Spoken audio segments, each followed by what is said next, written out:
Guys welcome to wealthdeco.com। मेरा नाम है देव। आज के इस वीडियो में मैं बात करने वाला हूं कॉर्पोरेट डीमैट अकाउंट के बारे में। जी हां, तो इसके बारे में काफ़ी कम लोगों को पता होता है कि कॉर्पोरेट डीमैट अकाउंट आखिर होता क्या है, इसके क्या प्रैक्टिकल में बेनिफिट्स है, कैसे ये ओपन किया जाता है, सारी चीज़ जानेंगे हम लोग इस वीडियो के अंदर। तो गाइस कई लोग मेरे से पूछते रहते हैं कि जब भी मैं अपना कोटक सिक्योरिटी ऑपरेट करता हूं तो कई लोग बोलते हैं कि आपके पास में ग्रो का अकाउंट है, ज़ीरोधा का अकाउंट है, फिर आप स्मॉल केस के साथ में कोटक सिक्योरिटी को क्यों यूज़ में लेते हो। तो देखिए, जो कोटक सिक्योरिटी के साथ में मेरा जो अकाउंट है that is the corporate account, जो कि my online CA technologies private limited नाम की एक कंपनी के नाम पे खुला हुआ है।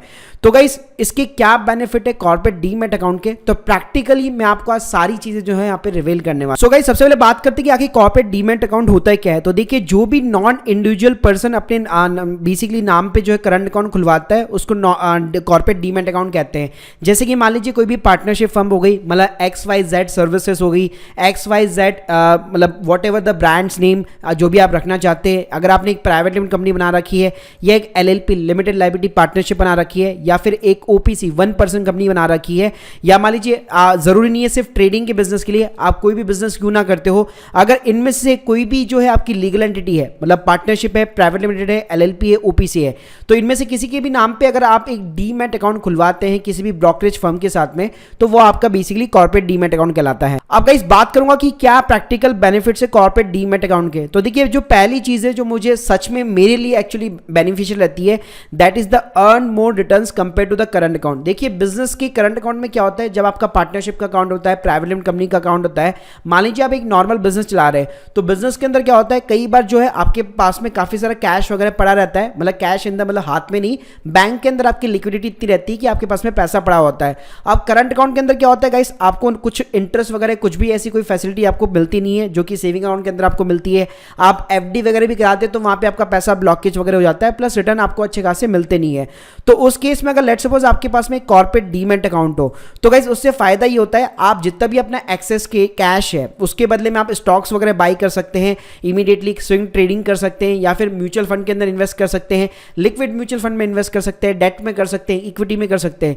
तो आपके पास में ना वेराइटीज काफी ज्यादा हो जाती है इन्वेस्टमेंट करने के लिए।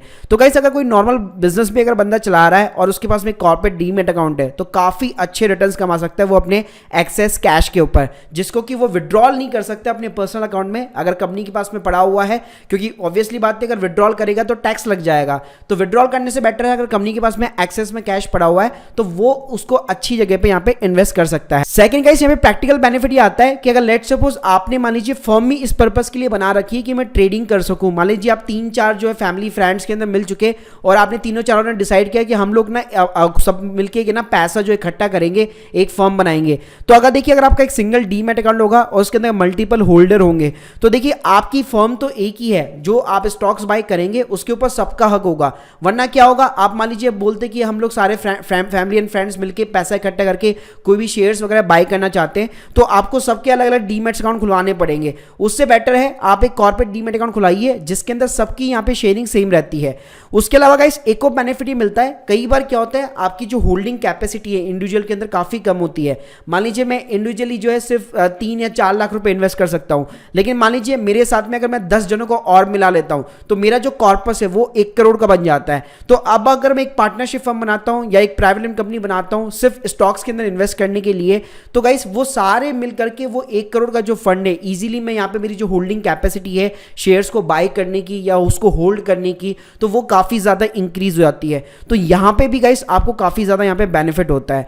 उसके अलावा गाइस एक और practical most important practical benefit ये है कि अगर आप एक कॉर्पोरेट डीमैट अकाउंट खुलवाते हैं तो गाइस होता है क्या है, जब आप इसमें इनकम टैक्स रिटर्न अपनी फाइल करेंगे तो उस टाइम पे अगर आप ट्रेडिंग कर रहे हो और बिजनेस की तरह आप इनकम दिखा रहे हैं अपने ट्रेडिंग की इनकम, तो वहां पे काफी सारे एक्सपेंसेस आप क्लेम कर सकते हैं। जैसे आपके जितने भी ऑफिस के एक्सपेंसेस हो गए वो आप क्लेम कर सकते हैं, आपके डेप्रिसिएशन हो गए फिक्स एसेट्स पे, जैसे PC हो गया, सॉफ्टवेयर हो गया, फर्नीचर हो गया, AC हो गया, इन सभी के ऊपर आप जो है डेप्रिसिएशन भी क्लेम कर सकते हैं। इसके अलावा आपने मान लीजिए कोई बंदे रखे हुए उसकी सैलरी आप पे कर रहे हैं, कोई सॉफ्टवेयर यूज कर रहे हैं, इंटरनेट पे कोई कोर्स लिया हुआ है आपने, मतलब सारी चीजों के A to Z एक्सपेंसेस आप क्लेम कर सकते हैं। तो इससे होता क्या है, आपका जो ट्रेडिंग का प्रॉफिट है वो डाउन होता जाएगा और डाउन होते ही आपका टैक्स भी यहाँ पे काफी सारा बच जाता है। इसके अलावा गाइस एक और बेनिफिट है, जैसे आप मेरी स्क्रीन के सामने देख सकते हैं, यहाँ पे मैंने 3 लोगों को यहाँ पे कंपेयर कर रखा है, proprietorship, partnership, OPC, private limited. तो गाइस यहाँ पे प्रोप्राइटरशिप सिंपली आप मान लीजिए एक इंडिविजुअल डीमैट अकाउंट आपने खोल रखा है, तो उसके अकॉर्डिंग अगर आपकी मान लीजिए 10 लाख रुपए की अगर इनकम होती है, सेल होती है, वॉट आप जो भी मानना चाहे, तो उसके ऊपर अगर आप टैक्स पे करेंगे तो आपको 5 लाख का यहाँ पे टैक्स पे करना पड़ सकता है। इवन आप जितनी भी एटीसी की डिडक्शन ले लीजिए, सारी डिडक्शन ले लीजिए, फिर भी आप देख सकते हैं 5.14 लाख का आपको टैक्स पे करना पड़ेगा। लेकिन वहीं पे मैं पार्टनरशिप की बात करूं तो यहाँ पे क्या होता है, आपके जो एक्सपेंस होते हैं वो तो माइनस होते हैं, साथ में गाइस आप ना सैलरी भी यहाँ पे विड्रॉल कर सकते हैं। मतलब उसका मतलब ये अगर पार्टनरशिप में मान लीजिए 4 जने हैं, अगर 1-1 लाख रुपए सैलरी विड्रॉल कर रहे हैं तो वो भी अपने आप में खर्चा माना जाएगा। तो आप देख सकते हैं वो खर्चा भी यहाँ पे लेस हो जाता है। तो जिससे क्या होता है, इंडिविजुअली आपका जो प्रॉफिट होता है वो यहाँ पे ज्यादा होता है, लेकिन जो पार्टनरशिप है उसके अंदर आपने पैसे भी निकाल लिए और आपका जो प्रॉफिट है वो यहाँ पे कम होता जाता है।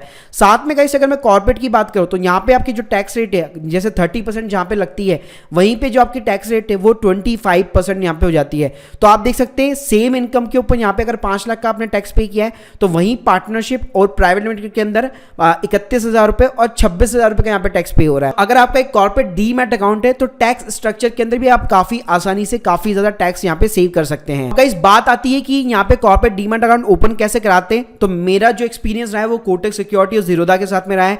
तो सबसे पहले तो आपको स्टॉक ब्रोकर चूज करना पड़ेगा जो काफी अच्छा स्टॉक ब्रोकर हो, और यहाँ पे ये नहीं है कि कोई भी डिस्काउंटेड ब्रोकर को आप चूज कर लो, क्योंकि मैक्सिमम जो ब्रोकर्स होंगे वो आपका कॉर्पोरेट डीमैट अकाउंट नहीं खुलते, उसके अंदर डील ही नहीं करते। इवन जैसे कि मैं ग्रो की बात करूं वो डील नहीं करता है, आप स्टॉक्स की बात करूं तो वो भी डील नहीं करता है। तो अभी राइट नाउ यहाँ पे कोटक सिक्योरिटी, मतलब जैसे आईसीआईसी डायरेक्ट हो गया, कोटक सिक्योरिटी हो गया, ये सारे जो बैंक्स वाले होते हैं वो डील करते हैं। इसके अलावा जीरोधा भी यहाँ पे डील करता है। तो यहाँ पे प्रोसेस काफी सिंपल रहता है, पहले आपको इनको कांटेक्ट करना पड़ता है।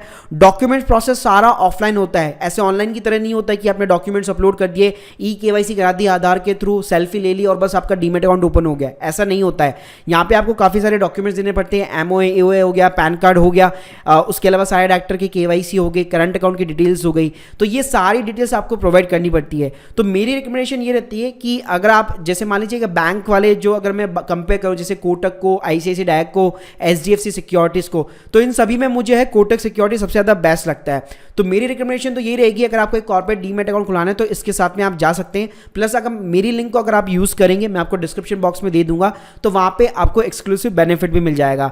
इसके अलावा इसमें जीरोधा की बात करूं, कोटक का फायदा यहाँ पे एक और ये है कि इनकी जो ब्रांचेस है वो आपके शहर में रहती है, तो उनका बंदा खुद घर पे आता है, सारे डॉक्यूमेंट्स वगैरह लेके जाता है। लेकिन अगर मैं जीरोधा की बात करूं तो वहां पे क्या होता है, पूरा प्रोसेस खुद ही आपको सारे साइन करने पड़ते हैं डॉक्यूमेंट्स, फिर बैंगलोर उनका ऑफिस है, फिर आपको वहां पे कुरियर करना पड़ेगा।